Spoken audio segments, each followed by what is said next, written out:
आप सभी चाहने वालों को बहुत बहुत नमस्ते। आज हमें एक ऐसे कवि, एक ऐसे लेखक, एक ऐसे निबंधकार, एक ऐसे समालोचक और एक ऐसे दृष्टि रखने वाले विषय वाले कवि, लेखक, निबंधकार पर चर्चा करने के लिए उपस्थित हैं, जिन पर बात करना अपने आप में एक बहुत बड़ी बात है।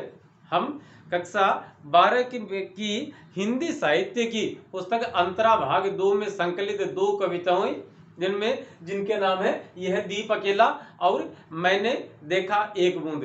इन 2 कविताओं के लेखक या रचनाकार सच्चिदानंद हीरानंद वात्स्यायन अजय पर बात करने के लिए आपके सामने उपस्थित हैं। कक्षा 12 के लिए हम बना रहे, लेकिन देखा जाए तो व्याख्याता और वरिष्ठ अध्यापक हिंदी विषय से इन दोनों की तैयारी करने वाले लोगों या प्रतियोगी साथियों के लिए भी यह जानकारी पूर्णतया काम आने की पूरी गुंजाइश है। तो चलिए देखते हैं, आप अपने दोस्तों के साथ इसे शेयर कर सकते हैं। देखिएगा, नाम इनका सच्चिदानंद हीरानंद वात्स्यायन अजय। अब हीरानंद जो है वो इनके पिता का नाम भी है। देखें, इन्हें प्रयोगवादी कवि माना जाता है और इन्हें कौन सा कवि माना जाता है? प्रयोगवादी कवि। देखिए, इनका जन्म है 7 मार्च 1911 ईस्वी को उत्तर प्रदेश के देवरिया जिले के कसया या जिसे कुशीनगर के नाम से भी अभिहित करते हैं, जानते हैं, नामक स्थान पर हुआ। यहाँ पुरातत्व विभाग द्वारा, जैसे अपन देखते हैं ना, सिंधु घाटी सभ्यता की खुदाई हुई थी, तो एक पुरातत्व विभाग के द्वारा और कुशीनगर की खुदाई का कार्य चल रहा था ताकि ऐतिहासिक तथ्य वहां से खोजे जा सके। और उसका जो शिविर लगा हुआ था, उस शिविर में इनका जन्म होता है, क्योंकि इनके पिता हीरानंद शास्त्री जो है वो पुरातत्व विभाग में एक बड़े अधिकारी के पद पर उस समय तैनात थे। इनका निधन, इनकी मृत्यु 4 अप्रैल 1987 ईस्वी को होती है। इनके पिता का नाम हीरानंद शास्त्री और माता का नाम वयंती देवी था। अब पिता के ट्रांसफर होते गए और इनको भारत देखने का अवसर मिलता गया। क्योंकि आप बात कर सकते हैं, देख सकते हैं, 1911 ईस्वी में जन्म होता है, 1987 में देहांत होता है। तो इस दरमियान जब इनका जन्म हुआ, इनका विद्यार्थी जीवन जो है वो दौर था जब भारत पर अंग्रेजों का राज हुआ करता था। तो लखनऊ, जम्मू, लाहौर और एकदम दक्षिण में मद्रास, आज हम चेन्नई कहते हैं, जैसे मद्रास या नीलगिरी नाम का जो क्षेत्र है तमिलनाडु का, उस क्षेत्र तक इन्हें घूमने का और दुनिया देखने का अवसर मिला, जो कि इनके साहित्य के माध्यम से बाद में इनकी एक जो दृष्टि विकसित हुई, इनका नजरिया जो एक बना, वो नजरिया हमें और इनके साहित्य के माध्यम से देखने को मिलता है। देखते हैं, संपादन इन्होंने किन किन का किया।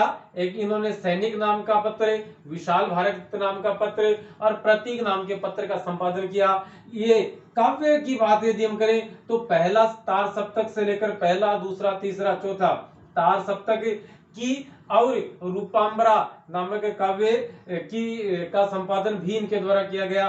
दिनमान नाम का जो पत्र है, उस पत्र के ये संस्थापक भी रहे और उसके संपादक भी रहे। इसके साथ साथ ये नव भारत टाइम्स नाम के और एक बड़े महत्वपूर्ण या एक बड़े समाचार पत्र से भी जुड़े रहे। इनका रचना संसार देखें हम तो रचना संसार को कई भागों में विभक्त किया जा सकता है। पहला है काव्य संग्रह। काव्य संग्रह अर्थात कविताओं का संकलन। तो कविताओं के संकलन की बात यदि हम करें तो सबसे पहले इनका निकल के आता है भग्नदूत, चिंता, इत्तेलम, हरी घास पर क्षण भर, बावरा अहेरी। ये सूर्य के लिए, वैसे बावरा अहेरी एक कविता है और बावरा अहेरी नाम से ही एक पूरी किताब है, उस किताब में ही ये एक कविता है। तो बावरा अहेरी, इंद्रधनुष रोंदे हुए, अरि ओ करुणा प्रभामय, आंगन के पार द्वार, कितनी नावों में कितनी बार, क्योंकि मैं उसे जानता हूं, सागर मुद्रा और महावृक्ष के नीचे। ये इनके प्रमुख काव्य संग्रह है माने जाते हैं। और भग्नदूत है वो 1936 ईस्वी में प्रकाशित हुआ था, जो कि इनके द्वारा जेल में रहते हुए ही लिखा गया था। उस विषय में आगे चर्चा करेंगे कि जेल क्यों गए थे, कब गए थे, इससे विद्या निवास मिश्र ने और इनके द्वारा जेल में बिताए गए समय के लिए क्या संज्ञा दी गई थी। अब आता है इनका कहानी संग्रह। तो 5 कहानी संग्रह है इनके। एक तो विपथ का, परंपरा, कोठरी की बात, शरणार्थी और जयदोल। ये 5 इनके कहानी संग्रह हमारे समक्ष है। उपन्यास के मामले में बात करें तो बहुत ही प्रसिद्ध एक उपन्यास है शेखर एक जीवनी। शेखर एक जीवनी के 2 भाग हैं साथियों, और दोनों भागों का के लिए लिखा गया है कि पहले भाग को तो कहा गया पहला भाग उत्थान और दूसरा भाग संघर्ष। नदी के द्वीप इनका उपन्यास है, और अपने अपने अजनबी अजय के द्वारा लिखा गया एक उपन्यास है। इनके द्वारा लिखे गए निबंध और निबंधों की जो पुस्तकें आई या निबंधों का जो संग्रह है, संकलन किया गया, उसे किस नाम से अभिहित किया जाता है? एक ग्रंथ है सबरंग त्रिशंकु। ये त्रिशंकु वो है जिसमें प्रथम से लेकर चौथे तार सप्तक की भूमिका दी गई थी, लिखी गई थी। आत्मनेपद आलोचनात्मक कृति है, बहुत अच्छे निबंध है इसमें। आधुनिक साहित्य, एक आधुनिक परिदृश्य और आलवाल, ये इनके द्वारा लिखे गए निबंध संग्रह है। संस्मरण है स्मृति लेखा। संस्मरण क्या है? स्मृति लेखा, जिसमें निराला या इनके साथ के जो तमाम कवि, साहित्यकार, लेखक, रचनाकार जो भी हैं, उन सब के विषय में, जो इनके संपर्क में आए उनके विषय में, और स्मृति लेखा में इन्होंने अपनी बातें लिखी हैं। डायरी, इनके द्वारा 3 डायरियों का संपादन किया गया। एक डायरी का नाम है भवंती, दूसरी अंतरा और तीसरी शाश्वती। ये महत्वपूर्ण मानी जाती है क्योंकि डायरी लेखन अजय के द्वारा उस समय किया गया। तो लिखा आरपीएससी के द्वारा सवाल पूछा जाता है कि कौन सी डायरी इनके द्वारा नहीं लिखी गई। 3 नाम ये होंगे और चौथा इन्हीं में से, इनकी रचनाओं में से कोई एक हो सकता है या इसके अलावा भी हो सकता है। इनके द्वारा एकमात्र जो नाटक लिखा गया उसका नाम है उत्तर प्रियदर्शी। अब बात करते हैं इनको सरकार के द्वारा या साहित्य जगत के जो प्रतिष्ठित पुरस्कार इनको प्राप्त हुए उन पुरस्कारों की। तो पुरस्कार, पहला पुरस्कार साहित्य अकादमी पुरस्कार, जो कि 1964 ईस्वी में इन्हें प्राप्त हुआ था। आंगन के पार द्वार पर की रचना पर इन्हें मिला था, और आंगन के पार द्वार नामक की जो रचना है, जो काव्य संग्रह है, उसका प्रकाशन 1960 ईस्वी में करवाया गया था। दूसरा ज्ञानपीठ पुरस्कार इन्हें 1979 ईस्वी में मिलता है। 1979 ईस्वी में किस रचना पर मिला? तो रचना का नाम है कितनी नावों में कितनी बार। कितनी नावों में कितनी बार के लिए मिला, जो कि 1967 ईस्वी में। कितनी नावों में कितनी बार का प्रकाशन है वो 1967 ईस्वी में हुआ था। 1967 ईस्वी में प्रकाशित होने वाले काव्य संग्रह कितनी नावों में कितनी बार के लिए भारत की तरफ से साहित्य के क्षेत्र में दिए जाने वाला सर्वोच्च पुरस्कार इन्हें मिलता है, और नाम है ज्ञानपीठ पुरस्कार। प्रकृति प्रेम और मानव मन के अंतर्द्वंद्व, इनकी कहानियों, इनकी कविताओं, इनके निबंधों का मुख्य विषय वस्तु मानव मन के अंतर्द्वंद्व है। एक मनुष्य वो अंदर ही अंदर 2 जुदा किस्म की, जो 2 भिन्न प्रकार की हम कहें कि धारणाओं से अपने आप ही अंदर लड़ता रहता है, उन अंतर्द्वंद्वों के कवि माने जाते हैं। अब अजय के विषय में 2-1 बातें और करते हैं। 1911 ईस्वी में इनका जन्म हुआ। 1929 ईस्वी में इन्होंने ग्रेजुएशन पास की। ग्रेजुएशन में इन्होंने विज्ञान से की थी, तो बीएससी किया था इन्होंने, बैचलर ऑफ साइंस। विज्ञान से बीएससी करने के पश्चात इन्होंने अंग्रेजी साहित्य से और मास्टर डिग्री या एमए करने का विचार किया। लाहौर कॉलेज में प्रवेश लिया, लेकिन उस समय आप मान सकते हैं ये 1929 ईस्वी में हुई थी इनकी बीएससी 1929 ईस्वी में, और उस समय जो क्रांतिकारी आंदोलन है वो अपने चरम पर था, और लाहौर में ये बीएससी कर रहे होते हैं। लाहौर आप समझ सकते हैं कि भगत सिंह, शहीद आजम भगत सिंह, चंद्रशेखर आजाद, सुखदेव, राम प्रसाद बिस्मिल, यशपाल, इनकी या हम कहें भगवती भाई, इनकी कर्म स्थली हुआ करता था। और आजाद के द्वारा जो नौजवान भारत सभा का गठन किया गया था, उसे उन किस्म के या उसी प्रकार के, उसी विचारधारा के 1-2 और संगठनों को मिलाकर हिंदुस्तान सोशलिस्ट रिपब्लिक पार्टी का गठन किया गया, HSRA। Hindustan socialist Republic army का गठन किया गया और ये भी उस आर्मी के सदस्य बन जाते हैं। 1929 ईस्वी में ये पूर्ण रूप से उस आंदोलन में शरीक हो जाते हैं, शामिल हो जाते हैं। 1930 ईस्वी में इन्हें गिरफ्तार कर लिया जाता है। जब उनको 1930 ईस्वी में गिरफ्तार करके और उनकी रिहाई होती है भगत सिंह की फांसी होने के पश्चात 1936 ईस्वी में।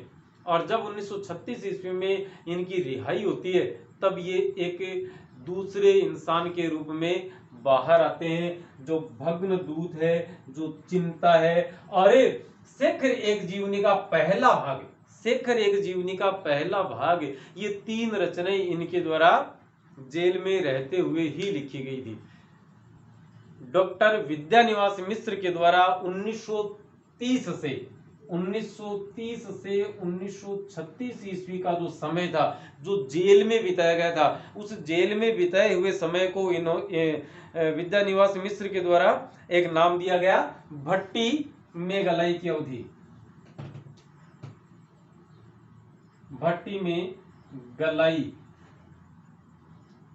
की अवधि। जिस प्रकार से लोहा, सोना या कोई भी ऐसी चीज जो ऐसी धातुएं हैं उनको भट्टी में तपाकर मनमाफिक आकार दिया जा सकता है, तो माना जाता है कि अजय भी इन 7 वर्षों में भट्टी में तपे और उनका व्यक्तित्व एक नए निखार के साथ दुनिया के सामने आया था। अब बात करें 1936 में बाहर आए और जब इन्होंने भग्नदूत की रचना की, और भग्नदूत की बात करें तो उसकी भूमिका लिखवाने के लिए इन्होंने जैनेन्द्र कुमार के साथ और अपनी रचना जयशंकर प्रसाद के समक्ष प्रस्तुत की कि जयशंकर प्रसाद इसकी भूमिका लिख दें। चूंकि जयशंकर प्रसाद किसी भी लेखक अथवा कवि की रचना की भूमिका नहीं लिखा करते थे, हालांकि पंत की एक रचना की भूमिका इन्होंने लिखी है, वो एक अपवाद है, अन्य उसको छोड़ दें तो जयशंकर प्रसाद ने किसी भी कवि या लेखक की रचना की भूमिका नहीं लिखी। वो वापस आ जाती हैं, ये एक उभरते कवि थे उस समय। आप बात कर सकते हैं 1933 में कैसे थे, उभरते हुए कवि थे, एक युवा कवि थे। और जब एक प्रतिष्ठित साहित्यकार के द्वारा मना कर दिया जाता है तो कहीं ना कहीं अंदर से कुछ टूटता है, इनको भी ऐसा लगा। लेकिन जैनेन्द्र कुमार ने हार नहीं मानी, वो प्रेमचंद के पास लेकर गए। प्रेमचंद ने पूछा कि ये कौन है, किसके द्वारा लिखी गई है। तो चूंकि ये जेल में थे तो इनकी पूरी पहचान जाहिर किए बिना इन प्रेमचंद के द्वारा और भग्नदूत की जो भूमिका लिखी गई उसके लिए उसी समय इनको अजय नाम प्राप्त होता है कि ये किसकी है, अजय की है, कि जिसको कोई नहीं जानता। तो इस विषय में अजय नाम इनको और भग्नदूत की भूमिका के लेखन के सिलसिले में प्राप्त होती है। इसके बाद यदि हम बात करें ये 1900 अब ये जो काल था 1929 और 30 वाला, इस काल में भगवती भाई, यशपाल, भगत सिंह, सुखदेव इनके साथ मिलकर लाहौर और लाहौर के जो अलग पास के जो ग्रामीण इलाके थे वहां इनके द्वारा और बम बनाने का प्रयास किया गया। चूंकि ये बीएससी से थे तो रसायनों के बारे में इनकी जानकारियां ठीक थी और ये बम बना लेते हैं। अंग्रेजी सरकार को उस समय मुखबिरों के माध्यम से पता चलता है और इनको गिरफ्तार कर लिया जाता है। तो ये प्रश्न पूछा गया था कि किस लेखक या कवि के द्वारा और आज़ादी के संघर्ष में बम बनाए गए थे, तो उसमें यदि हमसे पूछा जाए कौन थे तो वो अजय थे। उसी सिलसिले में इनको जेल होती है। उसके बाद बात करें तो 1943 ईस्वी से लेकर 1946 ईस्वी तक और ये अंग्रेजों की सेना में रहे और अंग्रेजों की सेना में जहां पर इनकी पोस्टिंग रही या जहां ये तैनात रहे वो वर्तमान समय के पूर्वोत्तर भारत है, जिनको हम 7 सिस्टर्स कहते हैं। वहां नागालैंड नाम का एक राज्य है और उस नागालैंड की राजधानी है कोहिमा। कोहिमा में ये तैनात रहते हैं। कोहिमा फ्रंट जो था वहां पर ये अपनी ड्यूटी दे रहे होते हैं। इसके बाद बात करें तो 1960 ईस्वी में अमेरिका के कैलिफोर्निया विश्वविद्यालय में भारतीय संस्कृति और साहित्य के अध्यापक के तौर पर नियुक्त होते हैं। ये जोधपुर, हमारे राजस्थान के जोधपुर जिले की जय नारायण व्यास विश्वविद्यालय JNVU में भी, और ये प्रोफेसर के रूप में या अध्यापक के रूप में, और वहाँ काफ़ी कुछ दिनों तक काम करते हैं। उसके बाद बात करें, ये नई कविता के सलाहकार पुरुष माने जाते हैं, और प्रकृति प्रेम और मानव मन के अंतर्द्वंद के कवि वाली बात हम कर ही चुके हैं। उसके बाद हम बात करें कि यह दीप अकेला, यह जो रचना है, यह दीप अकेला, यह रचना हमारी कौन से संग्रह से आई है, तो ये बावरा अहेरी नामक संग्रह से ली गई है। हमारी पाठ्य पुस्तक में यह दीप अकेला जो कविता ली गई है वो कहां से आई है, यह बावरा अहेरी से आई है। और मैंने देखा एक बूंद, यह कहां से आई है, यह अरि ओ करुणा प्रभामयी इस काव्य संग्रह से आई है। अरि ओ करुणा प्रभामयी 4 खंडों में विभक्त है, और चौथा खंड है द्वारहीन द्वार, चौथा भाग इसका द्वारहीन द्वार, द्वारहीन द्वार में ही और यह कविता संकलित की गई है। अरि ओ करुणा प्रभामयी का प्रकाशन 1959 ईस्वी में होता है, और बावरा अहेरी का प्रकाशन 1954 ईस्वी में किया जाता है। 1954 ईस्वी में बावरा अहेरी का प्रकाशन होता है, और 1953 ईस्वी की 18 अक्टूबर 1953 ईस्वी की 18 अक्टूबर को दिल्ली के एक कॉफी हाउस जिसका नाम है आलप्स कॉफी हाउस में बैठे ये कॉफी पी रहे होते हैं, और उसी दरमियान उनके जहन में, उनके दिमाग में ये कविता आती है, और वहीं ये कविता का लेखन करते हैं। बावरा अहेरी की जो कविताएं हैं उसमें यह खास बात है कि जो कविता जहां कहीं लिखी गई है उस कविता की दिनांक और उसको लेखन का जो स्थान है वो स्थान उसमें अंकित किया गया है। अजय पर जानने के लिए बहुत सारी जानकारियां हैं, लेकिन कक्षा 12 के हिसाब से देखा जाए तो ये कहीं ना कहीं ज़्यादा हो गई। बावजूद इसके थोड़ी ज़रूरी है कि हम कुछ और अधिक जान सकें उनके विषय में, जो हमारे काम किए उनके उससे भी कहीं आगे निकल सकें। और जो कि हम हिंदी साहित्य विषय पढ़ रहे हैं, इसलिए ज़्यादा ज़रूरी है कि तमाम जानकारियों को जानने का हम पूरा प्रयास करें। इसके साथ ही साथ आपको और ये जो नोट्स लिखे गए हैं इनकी PDF भी थोड़े दिनों बाद उपलब्ध करवा दी जाएगी। एक बार के लिए आप वीडियो देखें, इसके नोट्स आप अपनी उत्तर पुस्तिका में उतारें, अपने शिक्षक महोदय से और गृह कार्य के रूप में उनको व्हाट्सअप करें या उनसे कार्य जांच करवाएं। अगला वीडियो हम लेकर आएंगे यह दीप अकेला। तब तक के लिए नमस्ते, शुक्रिया, धन्यवाद।